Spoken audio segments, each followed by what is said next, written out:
오늘 성경 말씀은 느헤미야 13장 28절에서 31절입니다. 느헤미야는 예루살렘 성벽을 재건하면서 많은 방해를 받았습니다. 외부적으로는 대적들의 악의에 찬 비웃음과 협박이 있었고, 내부적으로는 유대인들의 불평, 재정 착취로 인한 동족 간의 분열도 있었습니다. 그러나 느헤미야는 하나님의 도우심을 힘입어 이 모든 어려움을 이겨냈습니다. 그런데 이번에는 대적 산발락과 게셈이 느헤미야를 해하려고 예루살렘과 사마리아 중간 지점인 오노의 한 마을에서 만나자고 기별을 해왔습니다. 그들의 속셈을 눈치챈 느헤미야는 큰 역사 중이라 갈 수 없다고 답했지만 그들은 4번이나 사람을 보내며 만나자고 재촉하였습니다. 느헤미야가 계속 거절하자 산발랏은 5번째 편지를 봉하지 않은 채 보내왔습니다. 느헤미야가 왕이 되려고 성을 건축한다는 소문이 왕에게까지 들렸으니 함께 의논하자며 느헤미야가 이를 해명하기 위해서라도 나오도록 유도하였습니다. 대적들은 이런 방식으로 느헤미야를 불러내어 역사를 중지하고 그를 죽이려 작정했던 것입니다. 그러나 느헤미야는 이 일이 자신과 이스라엘을 두렵게 하여 성벽 재건 역사를 중지시키려는 대적의 의도임을 알아차리고 그들의 제안을 거절하였습니다. 대적들은 거짓 소문을 만들어서라도 느헤미야를 나오게 하려 했지만 느헤미야는 하나님께 기도하면서 전혀 요동하지 않았습니다. 이 싸움의 승패는 느헤미야가 흔들리느냐 흔들리지 않느냐에 달려 있었습니다. 결국 느헤미야는 끈질긴 대적의 회유에 조금도 흔들리지 않고 성벽 재건을 계속 이루어갔습니다. 설령 사람들이 오해한다 하더라도 그는 하나님 앞에서 잘못된 마음을 품은 적이 없었기에 전혀 요동하지 않았습니다. 그런데 하나님의 일을 하면서 주위 사람들의 평가에 민감하게 반응하는 사람들이 있습니다. 그러나 하나님의 살아계심을 진실로 믿으면 사람들의 평가는 개의치 않게 됩니다. 심지어 예수님도 오해를 받으셨습니다. 그러하기에 우리는 애매히 고난받으신 예수님을 생각한다면 힘들어도 견딜 수 있습니다. 하나님이 다 알고 계시기 때문입니다. 느헤미야는 이렇게 담대하게 반응하여 대적들의 음모에서 벗어났습니다. 대적들은 그치지 않고 또 다른 음모를 지어냈습니다.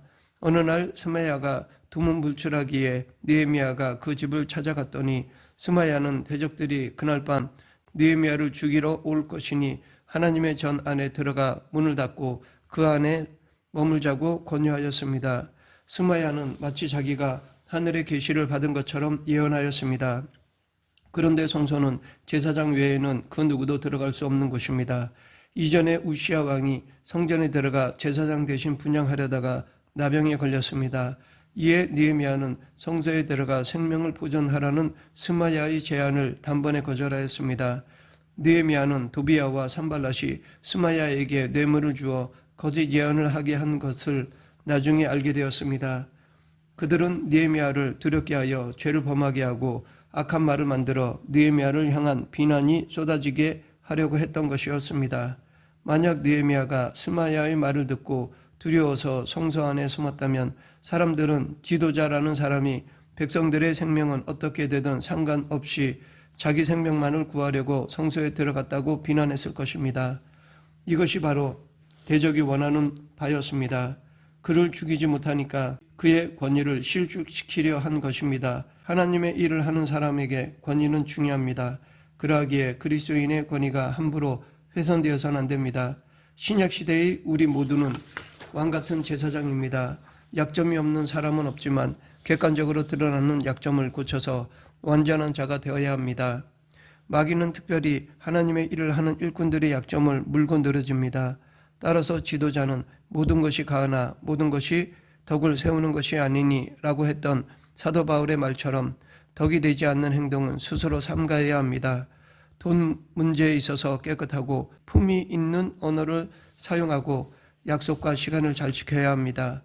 대적들은 느헤미야를 죽이려고 작정하다가 안 되니까 그의 권위를 실추시키려 하였습니다. 하지만 그것도 실패하였습니다. 그러는 중에 성벽 역사가 52일 만에 완성되자 느헤미야를 괴롭히던 대적과 주위 이방 족속들은 크게 두려워하며 낙담하였습니다. 대적자들 역시 이 성벽 역사를 하나님이 이루셨음을 알았기 때문입니다. 그런데 유다 귀족들 중에 여전히 도비아와 내통하는 사람이 있었습니다. 그들은 느헤미야 앞에 와서 그의 선행을 말하기도 하고 편지를 전해주어 느헤미야를 두렵게 하려고도 하였습니다. 그중 유다 사람 스가냐는 대적인 암몬 사람 도비아를 사위로 맞이했고, 도비아의 아들은 유대인 무슬람의 딸과 결혼하였습니다. 무슬람은 유대의 지도자급으로 성전 건축에도 참여했던 사람인데 도비아와 사돈 관계를 맺고 오히려 도비아를 위해 일하고 있었습니다. 그렇지만 느헤미야는 이들의 행동에 대해 일일이 반응하지 않았습니다. 성벽 건축 후 문짝을 다는 일과 문지기와 노래하는 자들과 레위 사람들을 세우고 관원들을 세우는 일 등에 더욱 전념하였습니다. 만약 마음을 함께 할 사람이 내 앞에서 대적을 칭찬한다면 마음이 어떨까요? 이런 분별력 없는 사람의 행동 때문에 느헤미야도 힘들었을 것입니다. 물론 느헤미야는 논쟁할 수 있었지만 대적과의 큰 싸움을 앞두고 그들과 싸울 수는 없는 일이었습니다. 그는 성벽 재건이라는 큰 과제 앞에서 다른 일은 작게 여겼습니다.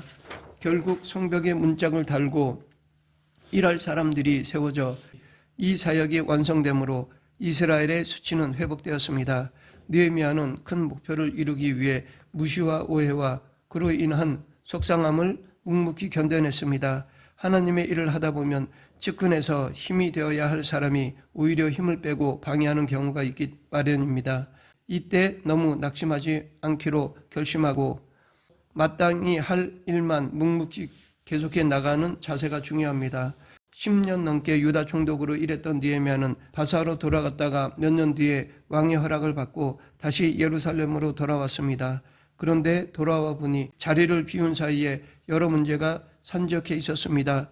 유다 사람들은 근본적으로 바뀌지 않아 틈만 나면 죄를 지었습니다. 대적 도비아와 친분이 있는 한 제사장이 성전뜰에 도비아를 위해 큰 방을 마련해 놓았습니다. 원래 그 방은 소재물과 유향과 그릇과 레인들과 노래하는 자들, 문지기들에게 11조로 주는 곡물과 새 포도주와 기름과 제사장들에게 주는 거제물을 두는 곳이었습니다. 그런데 이 방이 도비아의 세간으로 채워진 상태였습니다. 느헤미야는 이 일로 인하여 심히 근심하였습니다. 너무 억울하고 말도 안 되는 일이었습니다. 느헤미야는 도비아의 방에 있는 세간을 모두 방 밖으로 던져버리고 깨끗하게 청소한 후 그 방을 성전 기물로 채웠습니다. 그동안 참았던 느헤미야의 모습과는 사뭇 달라 보였습니다. 잘못된 것을 고치고 바로잡는 일에는 일말의 망설임도 찾아볼 수 없습니다. 또 다른 문제는 성전의 직무를 행하는 레위인들이 성전을 버리고 각각 자기 밭으로 도망간 일이었습니다. 원래 이스라엘 백성들이 소유의 10분의 1을 대제사장에게 주면 대제사장이 그것을 레위인에게 나누어 주어야 하는데 백성들이 이 의무를 지키지 않았습니다. 헌물이 들어오지 않자 레위인들은 자기 몫을 받지 못하였습니다. 이 사실을 알게 된 느헤미야는 모든 민장을 불러 꾸짖고 레위인들을 불러 모아 다시 제자리에 세웠습니다.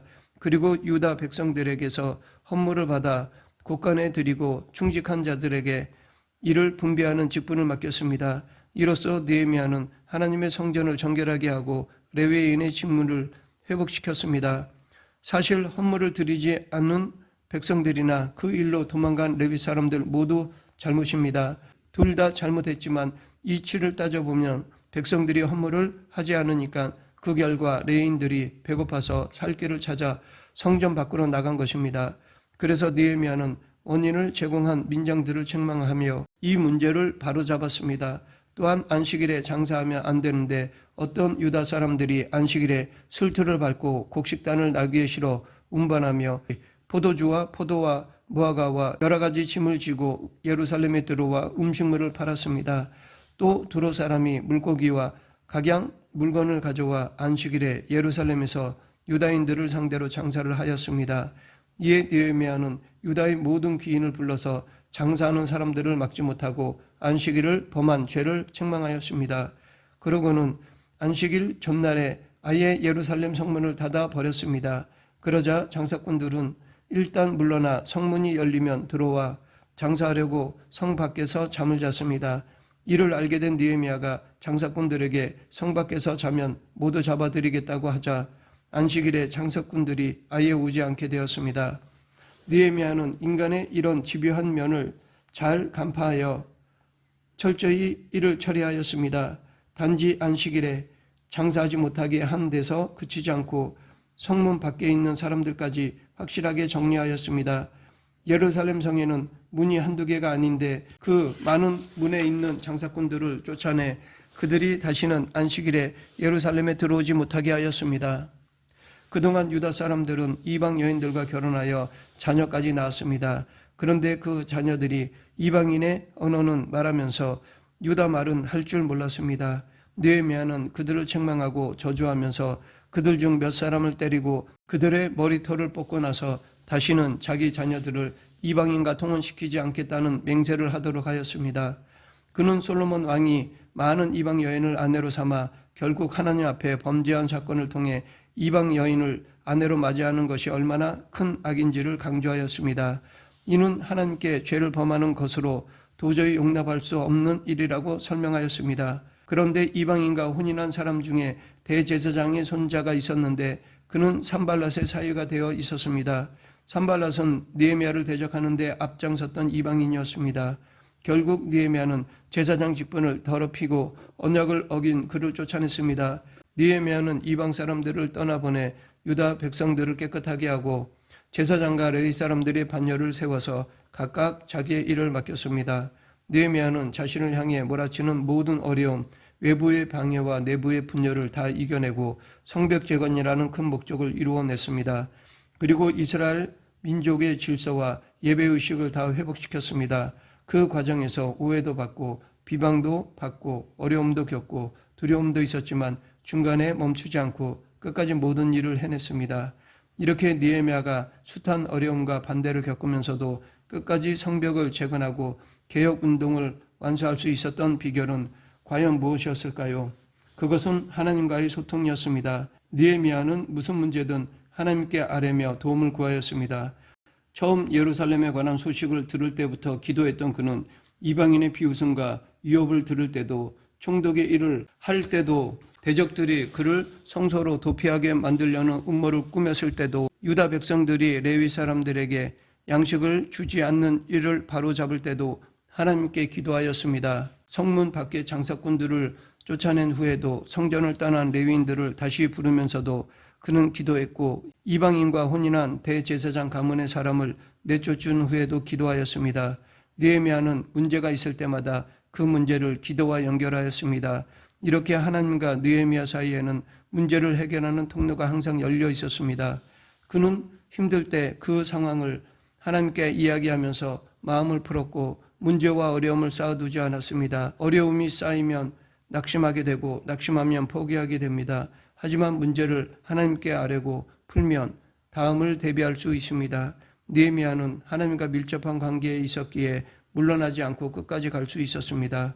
하나님과의 관계가 깊지 않은 사람은 하나님의 일을 한다고 나섰다가 몇 차례 저항에 부딪히면 금방 낙심하다가 포기합니다. 그러나 평소에 하나님과 동행하는 사람은 낙심하지 않고 끝까지 견디며 전진해 결국 목표한 것을 이룹니다.